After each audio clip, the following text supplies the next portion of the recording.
नमस्कार दोस्तों, smart study classes 77 के यूट्यूब चैनल पे आपका हार्दिक स्वागत है। दोस्तों, मौलिक अधिकार पर आपका अधिकार अब होगा और इससे बाहर कुछ नहीं जाने वाला। आप हमारे मौलिक अधिकार पार्ट 1 को देख रहे हैं। दोस्तों, जैसा कि आप स्मार्ट स्टडी क्लासेस चैनल पे लगातार बने हुए, अगर आपने हमारे पुराने वीडियोज़ को नहीं देखा है तो संविधान के पुराने वीडियोज़ पार्ट 1, 2, 3, 4, 5 देखें। और ये पार्ट 6 है संविधान में और मौलिक अधिकार का पार्ट 1 है। चूँकि मौलिक अधिकार हम पढ़ने चल रहे हैं तो हमें सबसे पहले ये जानना होगा कि जो मौलिक अधिकार है ये इतनी बड़ी दुनिया में आया कहाँ से हमारे भारत में। तो ये हमारे भारत में दोस्तों यहाँ से आया। आप देख रहे हैं पूरे वर्ल्ड का मैप है और ये जो अमेरिका वाला रीजन है, इस अमेरिका से जो है हमने क्या लिया दोस्तों, मौलिक अधिकार जो है लिया है। और ये मौलिक अधिकार हम पढ़ने चल रहे हैं। दोस्तों, आइए, आपका हार्दिक स्वागत है। ये मौलिक अधिकार का पहला वीडियो है और पहले वीडियो में आपकी पकड़ पूरी तरह से कॉन्स्टिट्यूशन ऑफ इंडिया का ये जो महत्वपूर्ण चैप्टर है ये बहुत ही अच्छे तरीके से हमारे चैनल पे आज प्रेजेंट किया जा रहा है। और इसके बाद आपको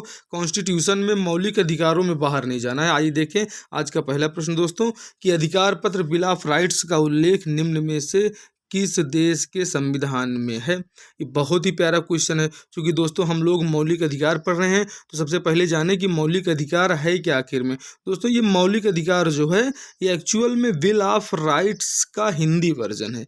ये हिंदी में इसे मौलिक अधिकार कहा जाता है। और ये बिल ऑफ राइट्स सर्वप्रथम आया दोस्तों कहाँ पे, अमेरिका में आया, जो कि अमेरिका एक बहुत ही महत्वपूर्ण और सर्वप्रथम लोकतंत्र स्थापित करने वाले देशों में शुमार किया जाता है। तो इसका ऑप्शन है दोस्तों कि जर्मनी के संविधान से आया कि ऑस्ट्रेलिया के कि अमेरिका के। तो ये दोस्तों अमेरिका के संविधान से जो है बिल ऑफ राइट्स का जो उल्लेख है वो अमेरिका के संविधान में है। अब ये परामर्शदात्री समिति जो है का गठन जो है दोस्तों संविधान सभा ने किसकी अध्यक्षता में किया था। बहुत ही प्यारा क्वेश्चन है दोस्तों कि एक परामर्शदात्री समिति का गठन हुआ है। संविधान में आपको इससे बाहर क्वेश्चन नहीं जाने वाले। दोस्तों, सभी महत्वपूर्ण क्वेश्चनों की श्रृंखला चल रही है। आप हमारे पुराने क्विजेस को ज्वाइन करके सीधे मौलिक अधिकार तक पहुंचे। दोस्तों, बहुत ही प्यारे और महत्वपूर्ण क्वेश्चन। परामर्शदात्री का जो सभा, ये संविधान सभा में किसकी अध्यक्षता में किया गया, तो बहुत ही प्यारा क्वेश्चन है दोस्तों। इसके ऑप्शंस हैं बी आर अम्बेडकर, सरदार वल्लभ भाई पटेल और पंडित जवाहरलाल नेहरू, जी बी कृपलानी। तो आप इसका जो सही उत्तर है दोस्तों इसका ऑप्शन में देखें कि जो परामर्शदात्री समिति है दोस्तों इसको अंग्रेजी में कहा जाता है एडवाइजरी कमेटी। और ये जो संविधान सभा में सरदार वल्लभ भाई पटेल की अध्यक्षता में जो है ये समिति बनी दोस्तों। और ये समिति जो है आप बिल्कुल इसको याद रखें, सीधे एग्जाम में आने वाली समितियों का नाम मैं आपको पढ़ा रहा हूँ। और इनका संबंध जो है बिल्कुल हमारे इस जो हम फंडामेंटल राइट्स पढ़ रहे हैं इसके प्यारे से चैप्टर में है। आप देखें कि भारत का मैग्ना कार्टा किसे कहा जाता है। बहुत ही प्यारा क्वेश्चन है। संविधान के भाग 4 को, संविधान के भाग 1 को, संविधान के भाग 3 को या कि संविधान के भाग 2 को। तो दोस्तों भारत का मैग्ना कार्टा जो दोस्तों कहा जाता है वो हमारे इसी मौलिक अधिकार को ही कहा जाता है जो संविधान के भाग, आप ऑप्शन में देखें कि भाग 3 में दिया गया है। बहुत ही प्यारा क्वेश्चन है दोस्तों। आप देखेंगे मैग्ना कार्टा जो था दोस्तों, ये जो अंग्रेज थे, ये फिरंगी थे, ये इनके जो राजा थे उनके द्वारा 1215 में जारी किया गया था दोस्तों। और ये घोषणा पत्र था जिसमें पहली बार लोगों के अधिकारों और उनकी स्वतंत्रताओं के बारे में चर्चा की गई थी। इसीलिए जब मौलिक अधिकार हमारे देश में संविधान सभा बना रही थी तो हमारे संविधान सभा में जो हमारे विशेषज्ञों ने इसको जो है मैग्ना कार्टा की उपाधि दी संविधान के भाग 3 को। और भाग 3 में किसका वर्णन है दोस्तों, तो आज हम जिसकी पढ़ाई कर रहे हैं मौलिक अधिकार का। आप वीडियो को देखते चले, आपको सीधे आपकी पकड़ मौलिक अधिकारों पे होती जा रही है दोस्तों। आइए देखें, ब्रिटेन के संविधान में मूल अधिकार कहा जाता है। जो जैसे हमारे भारत का जो संविधान है तो भारत के संविधान में जो है मूल अधिकार है, मौलिक अधिकार हैं, ठीक है, भाग 3 में। वैसे वहाँ पे तो लिखित संविधान है नहीं ब्रिटेन में। तो ब्रिटेन में बिल ऑफ राइट्स 1791 को मूल अधिकार कहा जाता है या बिल ऑफ राइट्स 1689 को जो है मूल अधिकार कहा जाता है। दोस्तों, ये बहुत ही प्यारे क्वेश्चन है, सीधे आपके एग्जाम में आने वाले हैं कि ब्रिटेन के संविधान में जो मौलिक अधिकार है उनको क्या कहा जाता है। क्योंकि ये दुनिया दोस्तों गोल है और इस दुनिया में हर व्यक्ति कहीं ना कहीं से यहाँ से चलेगा इस दुनिया में तो यहाँ पे आएगा, और यहाँ से जब ये आगे क्रॉस होगा दोस्तों तो ये फिर यहाँ पे आगे निकल जाएगा। तो ये दुनिया गोल है और ये पूरी गोल दुनिया के ऊपर आप पूरी दुनिया के देशों का जो संविधान है उससे अध्ययन करके ये हमारे जो है भारतीय संविधान को उधार का थैला इसीलिए कहा जाता है, क्योंकि हमने ऑस्ट्रेलिया महाद्वीप से भी लिया है, हमने जो है अमेरिका महाद्वीप से भी लिया है, हमने अफ्रीका महाद्वीप से भी लिया है, हमने यूरोप महाद्वीप से भी लिया है। तो हमारा देश जो है वो ये उधारों के थैलों वाले संविधान में चलता है। और जो सबसे ज़्यादा योगदान है ये जो यूरोपियंस हैं, इन यूरोपियों का हमारे देश के संविधान में सबसे ज़्यादा योगदान है। और जैसा कि आप हमारे पुराने वीडियोज़ में देख चुके हैं कि भारत शासन अधिनियम 1935 हमारे संविधान का आप कह लीजिए कि पापा है। आप देखें इसका जो क्वेश्चन है, बिल ऑफ राइट्स 1689, ये जो है ब्रिटेन के संविधान में एक व्यवस्था है, वो मूल अधिकार के तौर पे मानी जाती है कि जैसे हमारे भारत में मौलिक अधिकार हैं, जैसे हमारे भारत में फंडामेंटल राइट्स हैं, वैसे जो ब्रिटेन में फंडामेंटल राइट्स हैं उनको बिल ऑफ राइट्स 1689 कहा जाता है, जो 1689 में पारित हुए। दोस्तों अंग्रेज वाकई में बहुत पुराने विकसित लोगों की कैटेगरी में आते हैं। आप स्मार्ट स्टडी चैनल पे आ चुके हैं दोस्तों, आप हमारे चैनल को अभी तक सब्सक्राइब नहीं किए हैं तो आप इसको सब्सक्राइब कर ले। आपको मौलिक अधिकारों पर आपका पूरा अधिकार होने वाला भाग 1 में है, और आप हमारे चैनल पे सभी वीडियोज़ देख सकते हैं। आपको संस्कृत के वीडियो मिलेंगे, हिंदी के वीडियो मिलेंगे, आपको साइंस के वीडियो मिलेंगे, साथ ही साथ आपको कंप्यूटर के बेहतरीन वीडियो कराए जा रहे हैं। दोस्तों आप देखिए मौलिक अधिकारों में हम आ चुके हैं कि भारतीय नागरिकों को प्राप्त मूल अधिकार कौन, चूँकि दोस्तों मौलिक अधिकार जो हैं वो हमारे संविधान में जो 12 से 35 तक का उल्लेख है, आप इसको देखें कि इसमें से कुछ ऐसे अधिकार हैं कि जो 19, 16, 19, 14, 30 या ऑप्शन ए, ऑप्शन बी, या कि 14, 20, 21, 22, 23, या कि जो है अनुच्छेद 25, 26, 27 या कि 28, ये जो अधिकार हैं दोस्तों, इनमें से कौन सा ऐसा मूल अधिकार है जो केवल भारतीय नागरिकों को प्राप्त है। तो ये 4 ऑप्शन में दिए गए हैं, चारों ऑप्शन में से ही एक ऐसा ऑप्शन है जो बिल्कुल सत्य है, और आप लोग बिल्कुल इसका आंसर बताएं दोस्तों, कमेंट में इसका उत्तर देते रहें। और लाइव वालों के क्वेश्चन बहुत अच्छी तरीके से आप सॉल्व कर रहे हैं, बहुत अच्छे जो है आप देखेंगे मौलिक इस पे जो है हमारा जिस हमारे संविधान का जो अनुच्छेद 15 है, जो अनुच्छेद 16 है, अभिव्यक्ति की आज़ादी है, 29 है और 30 है, ये अनुच्छेद जो है केवल भारतीय नागरिकों को प्राप्त हैं। ये जो मौलिक अधिकार हैं ये भारतीय नागरिकों को प्राप्त हैं दोस्तों। अब ये मौलिक अधिकार में क्या है, विस्तृत वीडियो के पार्ट हैं दोस्तों, ये प्रैक्टिस सेट एग्जाम की दृष्टि से कराए जा रहे हैं। आप सीधे इसको पढ़ें और एग्जाम क्वालिफाई करें। विस्तृत वीडियो के लिए हमारे चैनल स्मार्ट स्टडी क्लासेस को विजिट करें दोस्तों। आइए देखते हैं कि इनमें से केवल भारत सहित विदेशी नागरिकों को भी मूल अधिकार प्राप्त हैं। बहुत ही प्यारा क्वेश्चन है। ऑप्शन है 25, 26, 27, 28, या कि 14, 20, 21, 22, 23, या कि 15, 16, 19, 29 और 30। तो बहुत ही प्यारा क्वेश्चन आप दोस्तों, आप ऑप्शन पे टिक करें, अपना उत्तर भेजें हमको। बहुत ही प्यारे क्वेश्चन, आप मौलिक अधिकारों पर आपका अधिकार, आप वीडियो को देखते चलें दोस्तों। आप देखें कि इसमें से जो है कि जो भारत सहित विदेशी नागरिकों को भी प्राप्त हैं वो ये अमौलिक अधिकार हैं दोस्तों, कि जो अनुच्छेद 25, 26, 27, 28 है ये भी, और अनुच्छेद 15, 16, 19 और 29, 30 ये जो है भारत ही नहीं विदेशी नागरिकों को भी ये समान रूप से प्राप्त है। निजता का अधिकार ये प्रायः चर्चा में, बहुत ही चर्चा में रहा, अभी सुप्रीम कोर्ट का इस पर फैसला भी आया है, और फिर सुप्रीम कोर्ट के मानने के बाद दोस्तों इसको अनुच्छेद का एक अंग बना दिया गया, सर्वोच्च न्यायालय माना है। तो ये किस अनुच्छेद का अंग बनाया गया, अनुच्छेद 21 का है कि 19 का है कि अनुच्छेद 26 का है कि अनुच्छेद 22 का है मौलिक अधिकारों में से। तो सर्वोच्च न्यायालय ने माना कि दोस्तों जो निजता का अधिकार है वो अनुच्छेद 21 के अंतर्गत आता है, जो बहुत ही महत्वपूर्ण अधिकार है। आपका इसको पूरा विस्तृत अध्ययन कराया जा रहा है दोस्तों, आप हमारे चैनल पे बने रहें। ये अनुच्छेद जो निजता है ये जीवन एवं दैहिक स्वतंत्रता के अधिकार का अंग मान लिया। जो दोस्तों अनुच्छेद 21 है ये जो है कहता है कि इसमें जीवन एवं दैहिक स्वतंत्रता मतलब हर हाल में आपको जीवन जीने की आज़ादी तो रहेगी ही रहेगी। आप सांस खुली हवा में जो है आप सांस लीजिए और खुली हवा लीजिए, आपको जीवन जीने की आज़ादी देता है। और जो निजता का अधिकार है उसी से लिंक्ड मामला है, और ये लिंक होता है अनुच्छेद 21 से, जो कि अनुच्छेद 21 कहता है कि जीवन एवं दैहिक स्वतंत्रता का अधिकार हर भारतीय नागरिक सहित ही विदेशियों को भी प्राप्त है। तो इसका ऑप्शन सी सही हो जाता है कि निजता का अधिकार अनुच्छेद 21 का मामला है।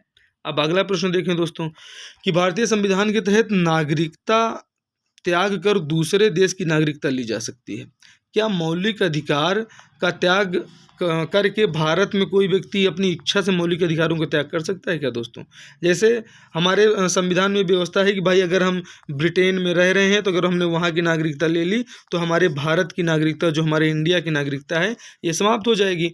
ठीक है, चूँकि दोहरी नागरिकता का हमारे यहाँ प्रावधान नहीं है। चूँकि अमेरिका जैसे जो देश हैं दोस्तों, अमेरिका में जो है केंद्र की भी नागरिकता लेनी पड़ती है और स्टेट की भी नागरिकता लेनी पड़ती है, तो वहाँ भी ये जो दोहरी नागरिकता का प्रावधान है।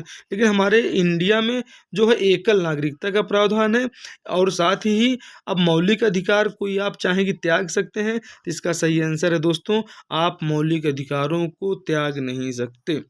ठीक है दोस्तों, बहुत ही प्यारा है कि मौलिक अधिकार जो आपके हैं इनको भारत में आप अपने मन से त्याग नहीं सकते। हाँ, आप संविधान के तहत नागरिकता को त्याग सकते हैं। ठीक है दोस्तों, लेकिन ये आप बिल्कुल, आपको याद अब हो चुका है।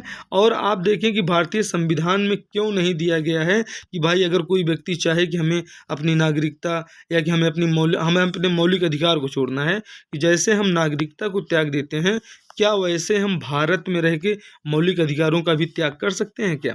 आप इसका आंसर कमेंट बॉक्स में बताएं। आप हमारे चैनल पे बने रहें, आपको संविधान की बेहतरीन और विस्तृत समझ आपको कराई जा रही है। आप ये देखें कि जो न्यायिक समीक्षा के संबंध में सत्य कथन कौन सा है, कि दोस्तों जो जुडिशियल रिव्यू का सिस्टम है ये क्या है, न्यायिक समीक्षा क्या होती है, न्यायिक समीक्षा का प्रावधान संविधान ने क्यों दिया है कि लोकतंत्र को सुरक्षित रखने के लिए न्यायिक समीक्षा आवश्यक है, मूल अधिकारों का हनन करने वाली विधियों को अवैध घोषित करने के लिए न्यायिक समीक्षा है, कि सरकार के विधि निर्माण पर अंकुश लगाने के लिए है, कि ए एवं बी दोनों इसका समर्थन करते हैं। दोस्तों तो देखो ये बहुत ही प्यारा क्वेश्चन है कि देखो ये जो न्यायिक समीक्षा है किसी प्रकार से नियम बनाने पे आपको विधि निर्माण पे अंकुश नहीं लगा रही है, तो ये ऑप्शन तुम्हारा गलत हो जाता है दोस्तों। लेकिन ये है कि न्यायिक समीक्षा में यदि यदि हमारे देश का कोई भी राज्य अगर ये चाहे, इस प्रश्न का सही आंसर है दोस्तों कि इसका जो है लोकतंत्र को सुरक्षित रखने के लिए न्यायिक समीक्षा या जुडिशियल रिव्यू का जो प्रावधान किया गया है दोस्तों, वो ये है।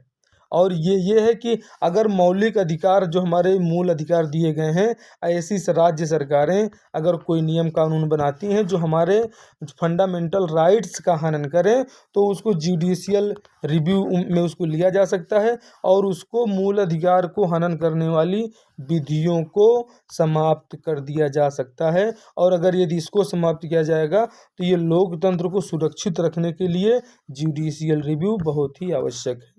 आप हमारे चैनल पे बने रहें, ऐसे ही महत्वपूर्ण प्रश्न आपको कराए जाएंगे कि आपको मज़ा आ जाएगा और ऐसा लगेगा कि हाँ संविधान पे हमारी पकड़ बन रही है। अनुच्छेद 14 में वर्णित विधि के समक्ष समता, ये चूँकि भाई कानून के समक्ष सब समान है, इसका अर्थ आपको बताना क्या है कि किसी भी व्यक्ति को विधि के उल्लंघन के बिना दंड नहीं दिया जाएगा। विधि के समक्ष समानता का मतलब यही है क्या?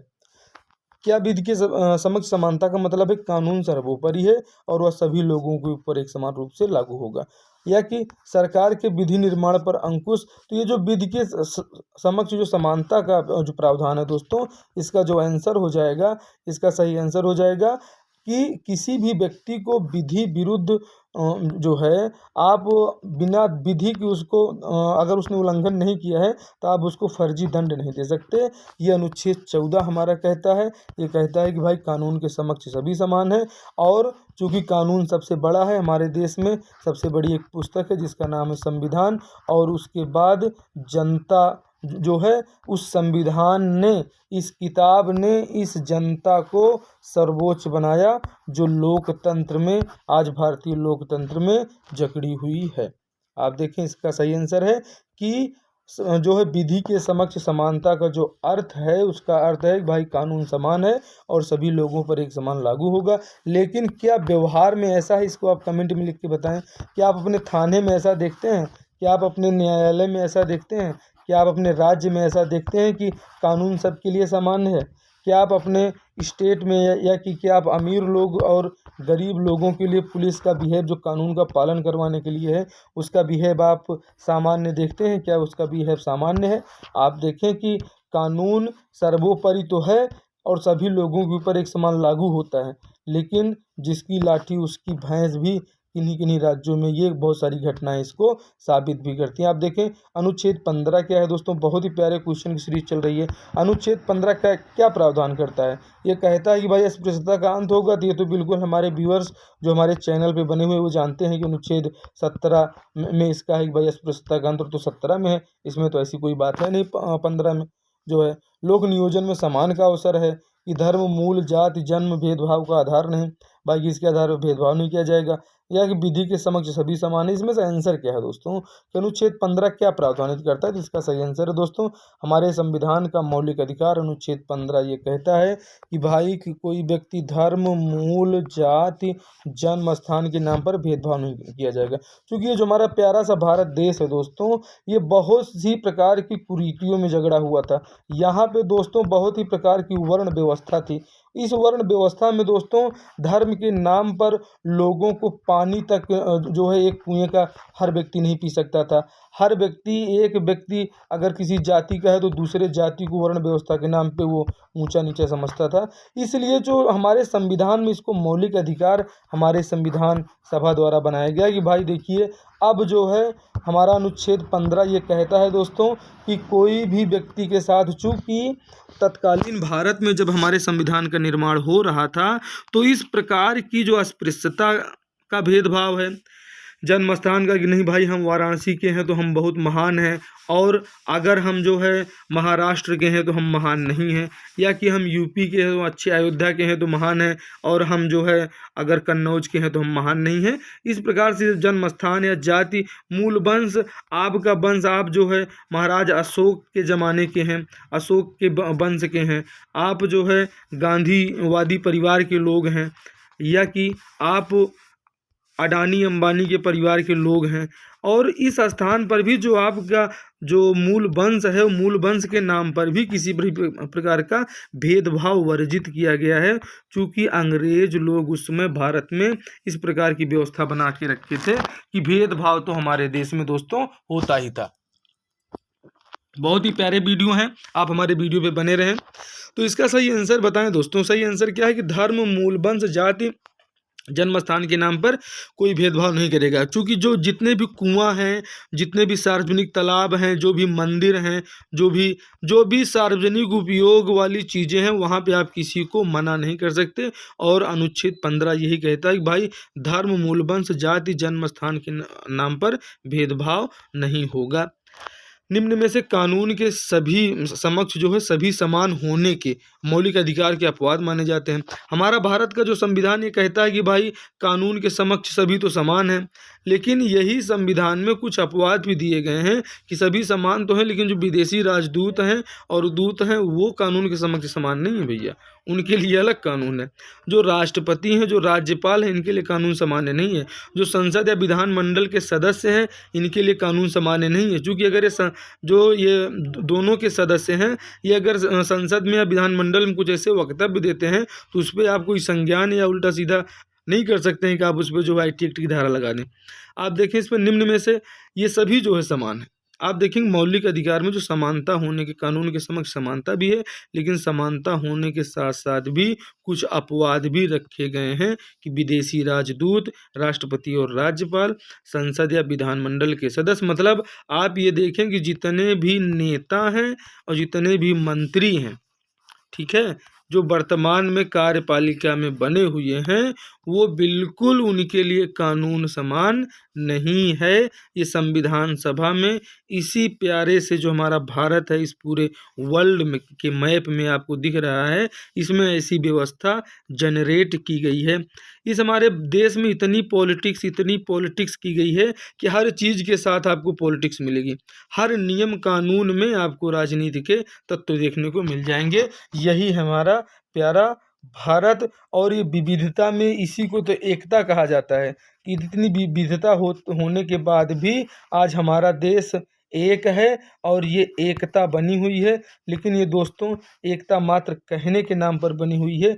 आज इस इतने जो बचे हुए भूभाग को एकता कहा जाता है, कभी ये भूभाग के पूरा ये जो अफ़गानिस्तान और ईरान, इराक, नेपाल और ये सब एरिया जो है हमारे प्राचीन इतिहास में पाए गए हैं।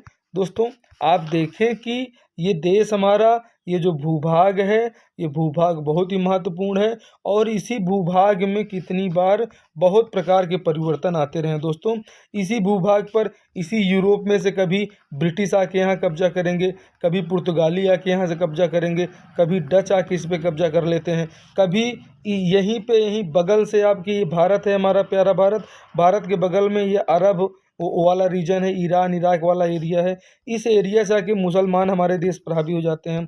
और ये जो मध्य एशिया वाला जो रीजन है दोस्तों, इसी एशिया से एरिया से आ रहे, इस भारतीय उपमहाद्वीप में इस प्यारे भारत जो छोटा सा बचा हुआ देश है, क्योंकि इसमें यहाँ पे बांग्लादेश बन गया, यहाँ पे पाकिस्तान बन गया, यहाँ पे नेपाल बन गया, श्रीलंका नीचे लटकता हुआ आपको दिख रहा है। ऐसे संविधान का विस्तृत अध्ययन और साथ ही साथ ये मैप में आपको सभी जो आप पूरी तरह से देख रहे हैं कि अफ्रीका का रीजन आप देख रहे हैं, ये आपका साउथ अमेरिका देख रहे हैं, ये आप उत्तरी अमेरिका देख रहे हैं, ये आप यूरोप देख रहे हैं, और ये आप ऑस्ट्रेलिया देख रहे हैं, और ये एशिया महाद्वीप आप देख रहे हैं दोस्तों, और ये अंटार्कटिका आप देख रहे हैं दोस्तों। तो ये जो 7 महाद्वीपों वाली जो श्रृंखला है, और इसी महाद्वीप में पहले संविधान कहाँ बने दोस्तों? ये जो अमेरिका के मौलिक अधिकार आप पढ़ रहे हैं, ये अमेरिका से ऐसे भागते हुए हमारे देश में, भारत में आके स्थापित हुए हैं। इस प्रश्न का उत्तर बताएं दोस्तों। तो इस प्रश्न का सही उत्तर है दोस्तों कि 15(2) में ऐसी व्यवस्था की गई है कि धर्म, मूल, जाति, लिंग, जन्म स्थान के आधार पर 15(2) मौलिक अधिकार ये करता है कि आप जो है भेदभाव नहीं किया जाएगा। कोई दुकान हो, सार्वजनिक भोजनालय हो, सार्वजनिक हॉल हो, मनोरंजन हो, कुआं, तालाब, स्नानघर, सड़क, ये आप किसी भी स्थान पर भेदभाव नहीं कर सकते। इसके बारे में हम चर्चा कर चुके हैं दोस्तों। अगला प्रश्न देखें कि सामाजिक और शैक्षणिक रूप से पिछड़े वर्ग के उत्थान। अब आप देखें, बहुत ही प्यारा क्वेश्चन है दोस्तों कि जो सामाजिक रूप से पिछड़े हुए हैं, अब उस समय भारतीय जो संविधान निर्मात्री सभा थी, उस निर्मात्री सभा में वर्ण व्यवस्था इतनी ज़्यादा हावी थी, उस समय अमीर और गरीब का भेदभाव इतना ज़्यादा था, उस समय जो सामंती व्यवस्था, उस समय शासक वर्ग और उस समय प्रजा, उस समय किसान वाकई में बहुत ही परेशान थे। इसलिए ST SC और OBC के लिए इनके समानता के उपायों का उल्लंघन नहीं माना जाएगा। अगर जो समानता का अधिकार दिया गया है कि भाई ठीक है, कानून के लिए सभी समान हैं, अवसर की समानता सबको दी गई है, तो यदि अगर हमारे OBC वर्ग ST SC के उत्थान के लिए कोई सरकार जैसे आरक्षण देती है, तो वो आरक्षण का प्रावधान भी इसी भारतीय संविधान में दिया गया है। हमें किसी भी सरकार को, कांग्रेस सरकार या कि भाजपा सरकार को दोष देने की आवश्यकता नहीं है। ये सब संविधान सभा में इसको मौलिक अधिकारों में इसको स्थान दे दिया जा रहा है। यही राजनीति, यही सरकारें इसको चाहे मौलिक अधिकार बना दें और चाहे मौलिक अधिकार ना बनाएं। क्योंकि दोस्तों, जब हमारा देश, ये जो हमारा प्यारा सा भारत है, जो कभी किसी के जो है गुलामी में नहीं था, ये देश पूरी तरह से आज़ाद हुआ करता था, और जब यहाँ राजा महाराजाओं का शासन था, तब तो किसी प्रकार का आरक्षण नहीं था हमारे देश में, और तब इसी वर्ण व्यवस्था से ही हमारा देश चलता था। और उस वर्ण व्यवस्था से भी पहले जो है यहाँ पे जब ह्यूमनों का प्रादुर्भाव हुआ, तो ये दोस्तों विस्तृत वीडियो के पार्ट हैं, आपको उसमें ले चलेंगे। आप इसका सही ऑप्शन बताएं।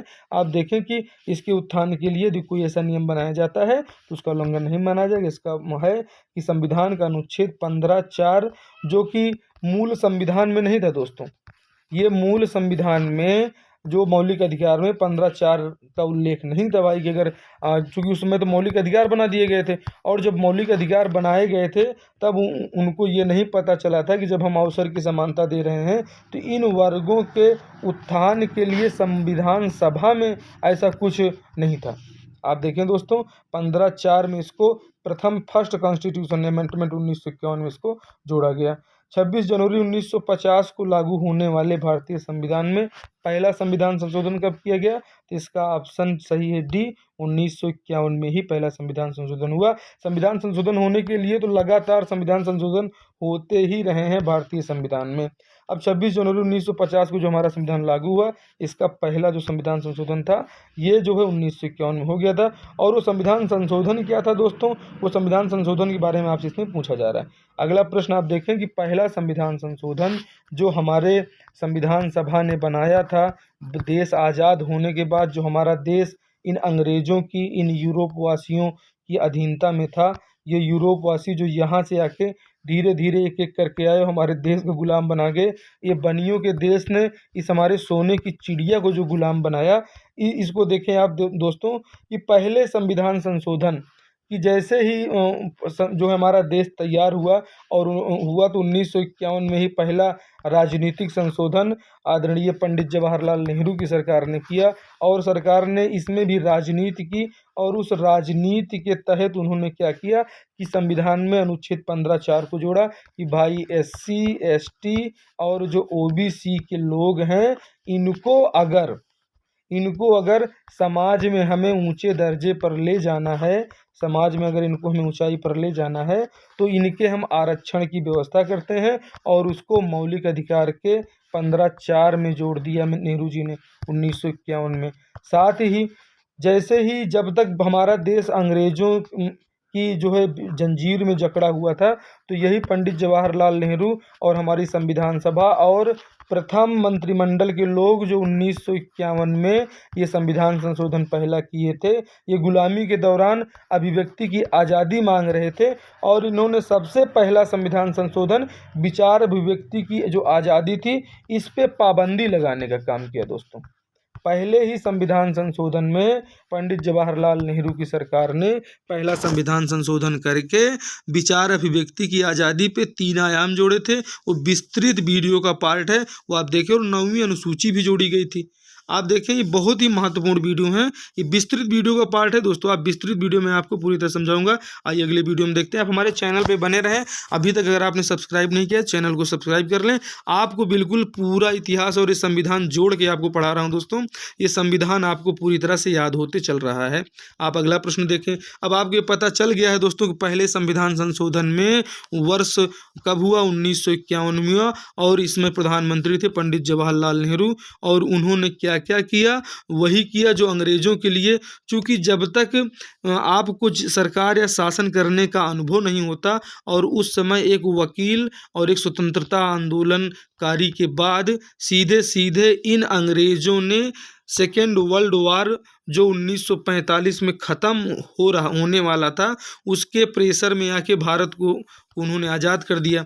और उस समय चूँकि लोकतंत्र की आज़ादी के लिए अमेरिका पूरी दुनिया में लोकतंत्र वाले एक तरफ, और जापान जैसे लोग जो हैं यहाँ पे जो चाइना वाले रीजन में ये जापान जैसे देश हैं, ये जापान जैसे देश ये पूरी तरह से कम्युनिज्मवादी देश ये एक तरफ थे। इसलिए लोकतंत्र का प्रसार करने के लिए अमेरिका का भी प्रेशर था। इसमें हमारे देश को आज़ाद कराने में हमारे क्रांतिकारियों की भूमिका के साथ साथ में द्वितीय विश्व युद्ध और अन्य भी पूरी दुनिया के बहुत सारी शक्तियों का भी प्रभाव है। तब हमारे देश को आज़ादी मिली है। दे दी हमें आज़ादी खड़ग बिना ढाल, ये तो खाली पढ़ाने और पढ़ने के लिए है। तो इसका आंसर है दोस्तों कि इसके सभी जो हैं सही है कि पहले संविधान संशोधन में इस तरीके की कार्यवाही की गई। अब आप देखें उपरोक्त सभी सही। अगला देखें, मंडल 2 किसे कहा जाता है। ये बहुत ही प्यारा क्वेश्चन है दोस्तों। ये संविधान, ये जो मौलिक अधिकार है, मौलिक अधिकारों से बनने वाले प्रश्नों को आपको सीधे सॉल्व कराया जा रहा है। ये आपके सभी एग्जाम, ये state PCS, sub inspector, UPSI और भारत के सभी राज्य में आप जो है PSC से लेके SSC GD, आप जितने भी एग्जाम है सभी के लिए आप देखें कि अल्पसंख्यक शैक्षणिक संस्थानों में को आरक्षण नहीं। अब मंडल 2 किसे कहते हैं। ऑप्शन बी में OBC ST को केंद्रीय शैक्षणिक संस्थानों में आरक्षण की व्यवस्था हो, और 93 संशोधन 2005 को कहते हैं। ठीक है दोस्तों, तो आप देखें उक्त सभी को, तो मंडल 2 किसे कहा जाता है दोस्तों। इसका सही जो आंसर है, सही आंसर इसका है कि जो संविधान संशोधन एक किया गया था 93वां संविधान संशोधन वर्ष 2005 में, जब इस हमारे प्यारे से भारत देश में जब वर्ष 2004 के बाद वर्ष 2005 में कांग्रेस की सरकार बनी, तो कांग्रेस की सरकार में उस समय प्रधानमंत्री कौन थे दोस्तों। उसमें प्रधानमंत्री थे हमारे मैकमोहन जी, जिनको आप मनमोहन जी कह सकते हैं। मनमोहन जी उसमें हमारे प्रधानमंत्री थे, माफ़ कीजिएगा दोस्तों, मनमोहन जी हमारे उसमें प्रधानमंत्री थे। तो मनमोहन सिंह प्रधानमंत्री थे। उन्होंने एक ऐसा जो है संविधान संशोधन किया जिसको 93वां संविधान संशोधन कहते हैं, और उसमें भी इस हमारे भारत की प्यारी जनता के साथ में लोकसभा में बैठे लोगों ने किस प्रकार से देखो अन्याय किया और किस प्रकार से एक अलग जो अल्पसंख्यक हैं, अल्पसंख्यक की शिक्षा के अधिकारों में भी किस प्रकार का इंटरफेयर ये पॉलिटिक्स कर रही है दोस्तों। कि आप देखें कि भारतीय संविधान में ये जो प्यारी सी यहाँ की जनता है, इस लोकतंत्र में आप देखें हो क्या रहा है। आप देखें मंडल 2 में हुआ क्या दोस्तों 2005 में, कि अल्पसंख्यक शैक्षणिक संस्थानों में आरक्षण है। सबसे पहले तो ओबीसी और एसटी को केंद्रीय शैक्षणिक संस्थानों या कि जो वित्त पोषित संस्थान है उसमें जितने भी ओबीसी और एसटी और अल्पसंख्यक वर्ग के लोग हैं इस भारत की धरती पर, इनको सभी जो विद्यालयों में, इनको शैक्षणिक संस्थानों में आरक्षण की व्यवस्था की गई। इस पे इनको जो है बिल्कुल इनके लिए सीटें रिजर्व कर दी गई, ठीक है। लेकिन दोस्तों वहीं पे देखिए, एक तरफ तो आप पूरी जनता के लिए शैक्षणिक संस्थानों में जो सभी के लिए हैं उसमें आप जो है एसटी, एससी, ओबीसी तीनों वर्गों को एक कर रहे हैं, जिसमें इसी मंडल आयोग ने जो है 3700 प्लस जातियों को ओबीसी में शामिल किया था। आप देखें ये मंडल आयोग है और इसमें अल्पसंख्यक शैक्षणिक संस्थान है उसमें आरक्षण की कोई व्यवस्था नहीं करता। इस प्रकार से जो इनका ये जो भेदभाव है, जो नियमों कानूनों को भी लेकर भेदभाव है, वो दोस्तों संविधान के विस्तृत अध्ययन वाले वीडियो में आपको बिल्कुल मिलेगा। ये जो है अभी सीधे आपके एग्जाम में आने वाले क्वेश्चन है। आप देखें कि सामाजिक और शैक्षणिक रूप से पिछड़े वर्गों की पहचान करने के लिए राष्ट्रपति किस अनुच्छेद के तहत जो है एक आयोग का गठन कर सकते हैं। तो इसका सही आंसर है दोस्तों अनुच्छेद 340 के तहत हमारे देश के राष्ट्रपति महोदय जो है ओबीसी या जो भी समाज में शैक्षणिक रूप से पिछड़े वर्ग की अगर पहचान करना है कि भाई इस हमारे प्यारे भारत में आखिर में सामाजिक रूप से कौन पिछड़ा है, शिक्षित कौन नहीं है, ठीक है, इनकी पहचान करके इनको पिछड़ा वर्ग में बनाइए। आप ये दोस्तों देखिए, ये बहुत बड़ा एक ये है कि जो भारत में विविध जातियां थीं उन जातियों में एकीकरण के लिए, चूँकि ये जो राष्ट्रपति इसका जब इसकी मंडल आयोग की इसकी जो स्थापना करने वाले हैं, और इसीलिए प्रश्न आपके एग्जाम में आया हुआ है कि सामाजिक और शैक्षणिक रूप से पिछड़े के लिए अनुच्छेद 280 है। और इस अनुच्छेद के तहत दोस्तों वर्ष 1953 में पहली बार काका कालेलकर आयोग जो कि पिछड़े वर्ग की पहचान के लिए का गठन हुआ था। उसके बाद मंडल आयोग का गठन भी ओबीसी या एसटी पिछड़े वर्ग की पहचान के लिए हुआ था। और मंडल आयोग के लिए पूछा जाता है मंडल आयोग कब जो है हुआ था, ये मंडल आयोग 1979 की बात है दोस्तों। और जो काका कालेलकर आयोग है वो पिछड़े वर्ग की पहचान के लिए 1953 में इसका गठन हुआ था। अगला प्रश्न देखें दोस्तों कि पहली बार किस प्रधानमंत्री के कार्यकाल में, आप देखें बहुत ही महत्वपूर्ण है दोस्तों, ये सीधे एग्जाम में आने वाला क्वेश्चन है कि जो हमारा ओबीसी वर्ग को 27% का जो आरक्षण दिया गया, इसको मनमोहन सिंह जी ने दिया, इसको इंदिरा गांधी की सरकार ने दिया, इसको विश्वनाथ प्रताप सिंह की सरकार ने दिया, इसको अटल बिहारी वाजपेयी की सरकार ने दिया। तो दोस्तों इसको विश्वनाथ प्रताप सिंह की सरकार ने जो है दोस्तों 27% का आरक्षण सामाजिक और शैक्षणिक रूप से पिछड़े वर्ग के लोगों को दिया गया। क्योंकि ये जो 27% का जो आरक्षण दिया गया, ये आरक्षण कब दिया गया, विश्वनाथ प्रताप सिंह की सरकार ने दिया और जिसमें 3700 प्लस जातियों को ओबीसी में जब मंडल आयोग की सिफारिश पर शामिल किया गया था दोस्तों। और उसके बाद इसीलिए शामिल किया गया था कि पिछड़े वर्ग की पहचान करके उनको सामाजिक और आर्थिक रूप से एक ऊंचाई प्रदान किया जाए, जो हमारे भारतीय संविधान के मौलिक अधिकारों से जुड़ी हुई बातें हैं। आप देखें पहली बार किस प्रधानमंत्री कार्यकाल में, तो विश्वनाथ प्रताप सिंह के। अब आप देखें दोस्तों कि क्या भारत रत्न सम्मान लेना अनुच्छेद 18 में वर्णित मौलिक अधिकारों का उल्लंघन है दोस्तों। तो बहुत ही प्यारा क्वेश्चन है, इसका आपको आंसर कमेंट बॉक्स में बताना है। आप बताना है क्या अगर भारत रत्न सम्मान लेते हैं तो अनुच्छेद 18 का उल्लंघन होगा कि नहीं। तो सबसे पहले आप अनुच्छेद 18 जान लें कि अनुच्छेद 18 में कहा गया था कि भाई उपाधियों का अंत किया जाता है। तो आपको ये बताना है दोस्तों कि जो भारत रत्न सम्मान है ये दोस्तों अगर उपाधि है, अगर ये उपाधि है तो उपाधि लेने के लिए तो बैन किया गया है दोस्तों। अगर ये उपाधि है तो उपाधि लेने के लिए तो बैन किया गया है, जिससे हमारे मौलिक अधिकार 18 का उल्लंघन हो जाएगा और ये उल्लंघन बर्दाश्त नहीं किया जाएगा। इसलिए दोस्तों भारत रत्न सम्मान क्या है? भारत रत्न सम्मान है, ना कि एक उपाधि है। अब इसको लिया जा सकता है कि नहीं लिया जा सकता, ये इसमें उल्लंघन होगा कि नहीं होगा, इसका उत्तर आप कमेंट बॉक्स में बताएं।